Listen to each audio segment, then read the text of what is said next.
சொல்லாமலே போயிட்டீங்களே, உண்மையை என்கிட்ட மறைச்சிட்டீங்களே.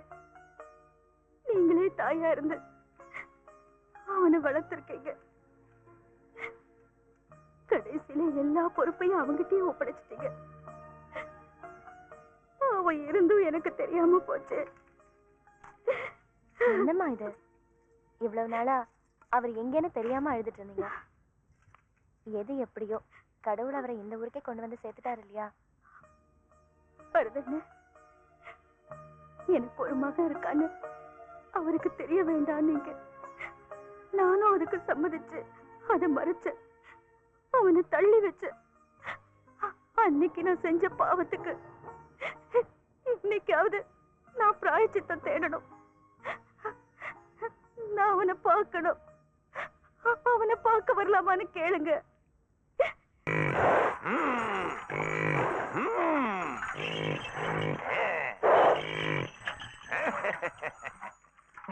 லட்ச லட்சமா அள்ளி விட்டாலும் இந்த மாதிரி சீரக்கால் எங்கேயாவது கிடைக்குமா? அதுக்காக 5 லட்சம் ரூபாய் கொடுத்து வாங்கிருக்கீங்களே, இதெல்லாம் உங்களுக்கே ஓவரா தெரியல? எடே லூசுத்தனமா பேசாதடா. சினிமால நடிக்கிற நயன்தாராக்கும் நம்ம வீட்டுல வேலை செய்யற பொண்ணுக்கு வித்தியாசம் இல்ல. 2 பேருக்கும் ஒரே சம்பளமா? மாடா இருந்தாலும் சரி, மண்சாலா இருந்தாலும் சரி, தரத்தை வச்சுதான் வேலை. என்ன நான் சொல்றது? சரியா சொன்னீங்க. தீனி போட்டுதான் கட்டுப்படி ஆகல. தின்னுட்டும் வாயில பிராணிங்க தானே, பாவம். என்னவோ உன்னை அலங்காநல்லூருக்கு அனுப்ப போற மாதிரி தீனி போட்டு தண்டத்துக்கு வளர்த்துக்கிட்டு இருக்காரு. இந்த கொட்டிக்க. ஏய் சீராத சீராத. இதுக்குதான் எருமையை வாங்கியிருந்தா இம்சையே இருந்திருக்காது. நீங்க காளையை வாங்கிட்டீங்க, நான் அவசப்படுறேன். ஆஹா, என்னடா காலை சீருதேன்னு பார்த்தா அந்த பொண்ணு சிவப்பு கலர் தாவணியில போட்டு வருது. வரதுன்னு அங்கேயே நில்லுங்க. நீங்க இங்க வராதீங்க, நான் அங்க வரேன். நில்லுங்க நில்லுங்க. வேற எதுக்காக உங்களை நிக்க சொல்ல. இந்த சிவப்பு கலரு காளைக்கு ஆவாத கலரு. அது டென்ஷன் ஆகி ரவுண்டு கட்ட ஆரம்பிச்சிச்சுன்னு வச்சுக்கோங்க. அப்புறம் பாப்பா உடம்பு பீஸ் பீஸா ஆயிடும். என்னத்துக்கு வந்தீங்கன்னு சொல்லுங்க. பாத்துட்டு போலான்னு. அதுக்கு என்ன, நீங்க போய் பாருங்க. இவன் இங்கே நிக்கட்டும். டேய் 2 காளைங்களையும் அண்ணனுக்கு காட்டுங்கடா. காளைங்களை பார்க்க வரல, நாங்க வந்தது உன்னை பார்க்க. அம்மா சொல்லிதான் நாங்க வந்தோம். உங்களை பார்க்கணும்னு ஆசையா இருக்கா? அன்னைக்கு என் பேச்ச கேட்டுதான் தனக்கு மகனே இல்லைன்னு மறைச்சாங்க. அந்த தப்புக்கு காலில் விழுந்து மன்னிப்பு கேட்கிறேன்.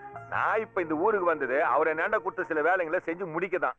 இடையில இந்த காலில் விழுற சீன்லாம் எனக்கு வேணாம். அப்படின்னா பெருசா சொல்லிட்டேன். என்ன யாருன்னு கேட்டாங்க, நான் யாருன்னு சொன்னேன், அவ்வளவுதான். வந்த வழியில திரும்பிடுங்க. என்னென்ன நடக்கணுமோ அதுவே நடக்கும்.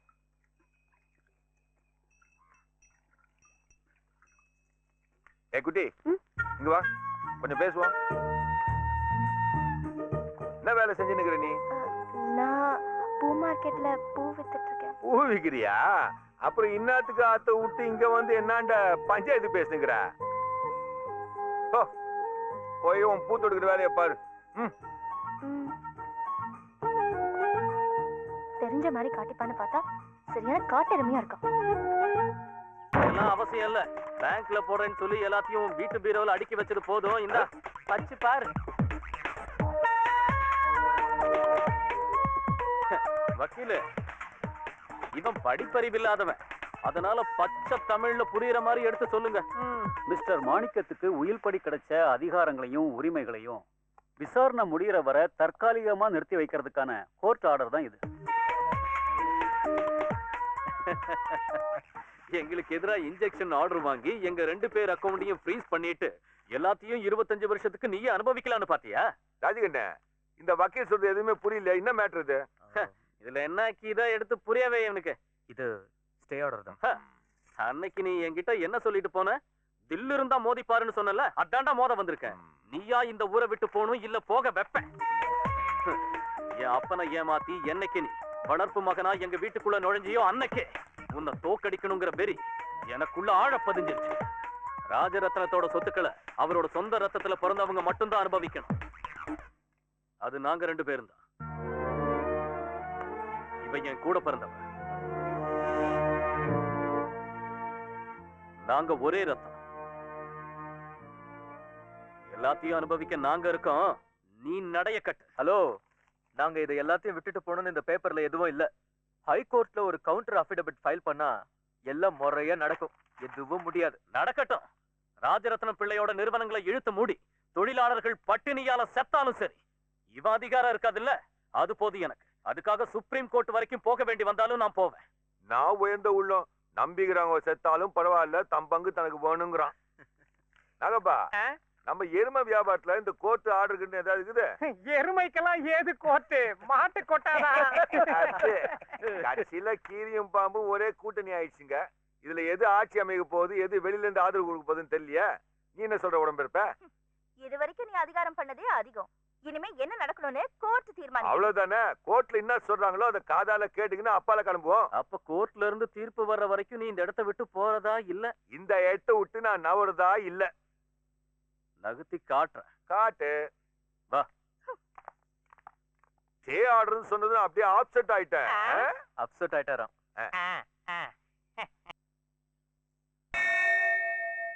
ஆறுதே நான் தான் மல்லி.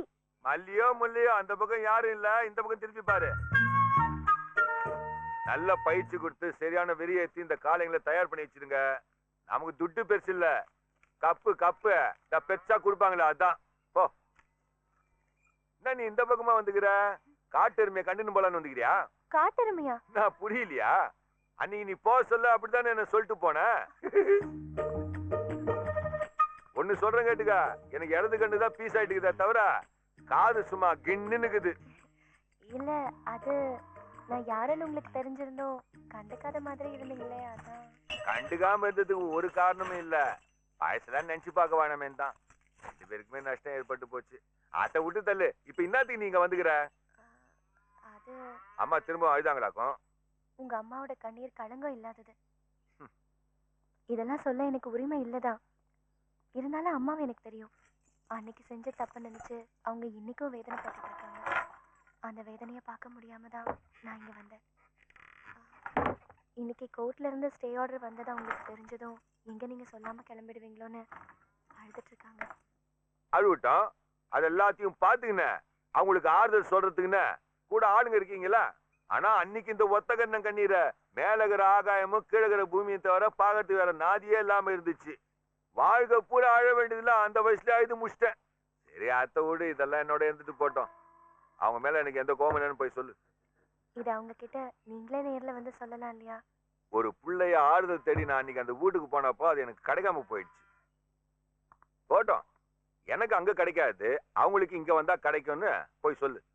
அத்தை விடு, என்ன லெவல்ல இருக்குது உன் வியாபாரம் எல்லாம்? இப்ப நல்ல சீசன் ஆச்சே, நல்லா நடந்துட்டு இருக்குன்னு சொல்ல. அப்படியா? சரி கிளம்பு ரோஜா. ரோஜா இல்ல, மல்லி. அதுவும் பூதானே.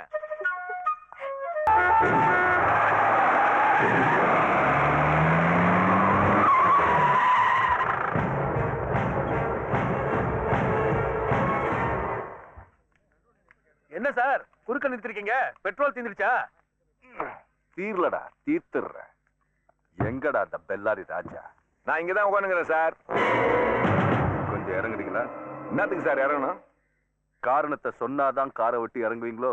நான் இஷ்டப்பட்டா காரை விட்டு இறங்குவேன், இஷ்டப்படலன்னா போயினே இருப்பேன். இப்ப நான் வேற ரூட்ல வேற வேலையா போயினுக்கிறேன். அந்த ரூட்ல உன் வேலையெல்லாம் அப்புறம் வச்சுக்கோ. இப்ப என் கூட ஸ்டேஷன் வரைக்கும் வந்துப்போ. எந்த ஸ்டேஷன் சார்? ரயில்வே ஸ்டேஷனா இல்ல போலீஸ் ஸ்டேஷனா? இல்ல ரேடியோ ஸ்டேஷன். பட்டாங் இறங்கடா. சார் ரொம்ப டென்ஷன் ஆகுறீங்க.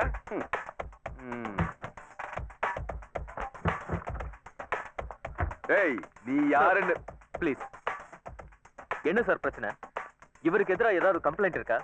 எந்த டீடைல்ஸும் சொல்லாம இவரை ஸ்டேஷனுக்கு வான்னு கூப்பிடுறீங்க? இதெல்லாம் கேட்க நீ யாரா? அவரோட மேனேஜர். இருக்க வேண்டியதுதான். கேடிக்க ரவுடிக்க மேனேஜர் கேக்குது. Mind you words. பொறுக்கி நாய திமிரா போலீஸ்காரங்கிட்ட கண்டிட்டு பேசுற. ஐயா சார் அடிக்காதீங்க சார். அவன் உங்களுக்கு இங்கிலீஷ் தெரியும் நினைச்சு ஏதோ இங்கிலீஷ்ல பேசிட்டான். நான் கண்டிக்கிறேன் சார். ஏடா படிக்காதவன்ட்ட இங்கிலீஷ்ல பேசாதுன்னு எத்தனை தப்பா சொல்லிக்கிறேன். நீ ஃபர்ஸ்ட் ஸ்டாண்டர்ட் திமிர்ல ஓவரா ஆடுற. போ போ போ போடா. சின்ன பையன் விடு சார். அண்ணா என்ன ஒரு 500 ரூபாய் தள்ளு. எதுக்கு?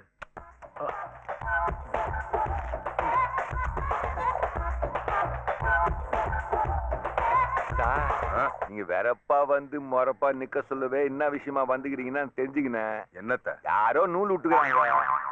விட்டது யாரா இருந்தாலும் உடனே டீல் போட்டுருவோம். இது எங்க மாட்டு வியாபாரிகளோட ஸ்டைலு. கப்புன்னு துண்டுக்குள்ள கை விட்டுருங்க. 500 ரூபாய்க்குதே.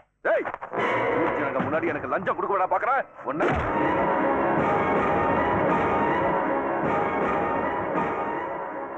எல்லாரும் பாக்குறானுங்களேன்னு மறைச்சு கொடுத்தா பேசினது சொல்லவே டப்புன்னு கையை தூக்குறியா என்ன நக்கல் உனக்கு? ஒரு விஷயம் நல்லா புரிஞ்சு போச்சு என்னத்த, ஊர் ஆளுங்க முன்னாடி சீன் போடுறான், போடாதனாலும் கேட்க மாட்டான். எதுவா இருந்தாலும் வண்டிக்குள்ள வந்து பேசுவோம். உள்ளே இருங்க. இதுல என்னடா? அதுல உன் கூட பெரிய ரோதனையா போச்சியா? அதுல இல்லையா? இதுல என்ன மாதிரி வண்டி இது? லட்சக்கணக்கில் துட்ட போட்டு வாங்கிக்கிறேன், இதுல போறத விட்டுட்டு நம்ம வண்டியில ஏசிக்குது, குழு குழுன்னு உக்காந்து பாட்டை கேட்டுன்னு தாளம் போட்டுக்கின்னு போவோம். முத்தனத்தா, நம்ம வண்டியில மாடு செத்தா மனுஷன் தின்னா நாக்கு முக்கான்னு பாட்டுக்குதுல்ல இருக்க, அது போடுறேன் சார். போக்கு நாயை நக்கல் பண்றியா? ஒன்ன மாதிரி திருட்டு ஃப்ராடுகள் எல்லாம் ஸ்டேஷன் கூட்டிட்டு போறதுக்கு தமிழ்நாடு அரசு இருக்கிற எல்லா போலீஸ் ஜீப்பையும் சென்ட்ரலைஸ் ஏசி பண்ணி வைக்கணுமா? தெருவுல இழுத்துட்டு போறதுக்கு முன்னாடி ஒழுங்கா போய் ஜீப்ல ஏறு. இந்த சைடு வாடா. வாடான்னு சொல்றேன்ல.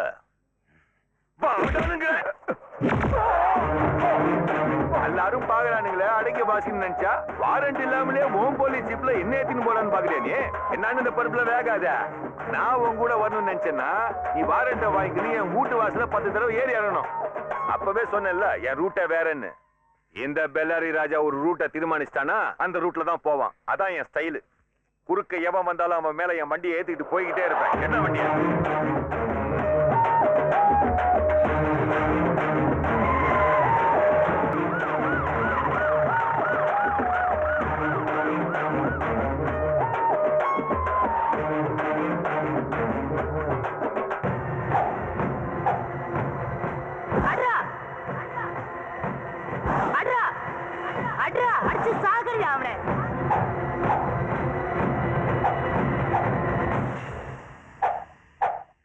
யாரு?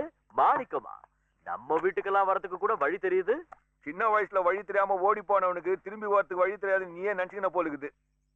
காட்டுல புலி இல்லன்னா நரி புலி ஆயிடாது. புலியா நரியான்னு நீ என் கூட இருந்து பார்த்தாதானே உனக்கு தெரிய வரும் மாணிக்கம். இருந்தாலும் இது உனக்கு ஓவரா தெரியல. நடுவூட்டுல உக்காந்துன்னு உன் உடம்புக்கு நீ வார்னிஷ் ஆச்சுன்னுக்கிறிய. என்ன கன்றாவி எண்ணியா தெரியலையா? மச்சி சைட்ல நிக்கிறது யாரு?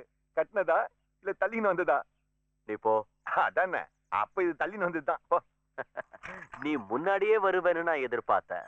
வந்திருப்பேன் தான். ஆனா பாக வருஷத்துல வெறுங்கையில வரக்கூடாதுல்ல. அதுவும் பழைய ஃப்ரெண்டாச்சே. நான் ஊரை விட்டு ஓடுறதுக்கு காரணமானவன். எதுனாச்சும் ஒரு அன்பளிப்போட தானே வரணும். அதுதானே முறை. அன்பளிப்பு தன்னால கைக்கு கிடைச்சிச்சு. கொண்டாந்துக்கிறேன்னு காட்டுட்டா அண்ணாத்த அதை எடுத்தா உனக்குதான்.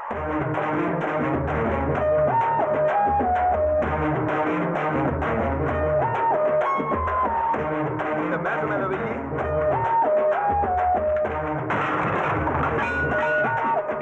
ஏன் சக்திக்கு இதுதான் முடியும். சரி இதெல்லாம் விட்டு வேற என்ன நல்ல விசேஷம்? இப்போதைக்கு விசேஷம்னு ஒண்ணு இல்ல, விசேஷம் சீக்கிரத்துல இருக்கும். அதுக்காக இருக்கிற வேலையை விட்டு இங்கே காத்துன்னு இருக்குன்னு சொல்றியா? நான் யாருன்னு தெரிஞ்சுக்க ஒவ்வொருத்தையா ஏவி விட்டல. கட்சியில நான் யாருங்கிற விவரம் தெரிஞ்சிருந்தோம் என்னாண்ட நீ மோதணும்னு பாக்குற. சின்ன வயசுலதான் அந்த பையனை கெடுத்து குட்டிச்சவராக்குனா இவ்வளவு வளர்ந்து உன்னை விட்டு அந்த புத்தி போலிய. மாடாட்டம் வளர்ந்துக்கிறல்ல, இன்னும் எதுக்கிட்ட அடுத்தவனை கெடுத்து அவங்க துட்டுல உன் வாழ்க்கையை ஓட்டணும்னு அழிஞ்சு நிக்கிற. நான் அடுத்தவனை கெடுப்பேன், கவுப்பேன். என்னை மீறி அவன் செயல்பட்டு அவன் கழுத்தையும் அறுப்பேன். அதான் என் ஸ்போர்ட்ஸ்மேன் ஸ்பிரிட். நான் என்ன செய்யணும் எப்படி செய்யணும்னு எனக்கு தெரியும். நீ எந்த நேரத்துல என்ன வேலை பண்ணுவேன்னு தெரிஞ்சுதான் நீங்க வந்துக்கிறேன். இதான் நமக்குள்ள கடைசியா நடக்க போற நேரடி பேச்சுவார்த்தை. இதுக்கு நீ ஒத்து வந்தீங்கன்னா இங்கேயே துண்டை போட்டு என் ஸ்டைல் எல்லாத்தையும் பைசல் பண்ணிக்குவோம். ராங் காட்டி ஓவரா சீன் போட்டேன்னா கையில துண்டை போட்டு வியாபாரத்தை முடிக்க மாட்டேன். உன் கதையை முடிச்சு உன் பணத்து மேல கோடி துணியை விரிச்சு ஸ்ட்ரைட்டா சங்கு ஊத வச்சிருவேன். சொன்னா புரிஞ்சுக்க, மூலையில கிடக்குதுன்னு தடிக்கு வேலை கொடுத்துறாத. அதையே தான் திரும்ப உனக்கு சொல்றேன், குடுக்க வச்சிராத. அடிங்க.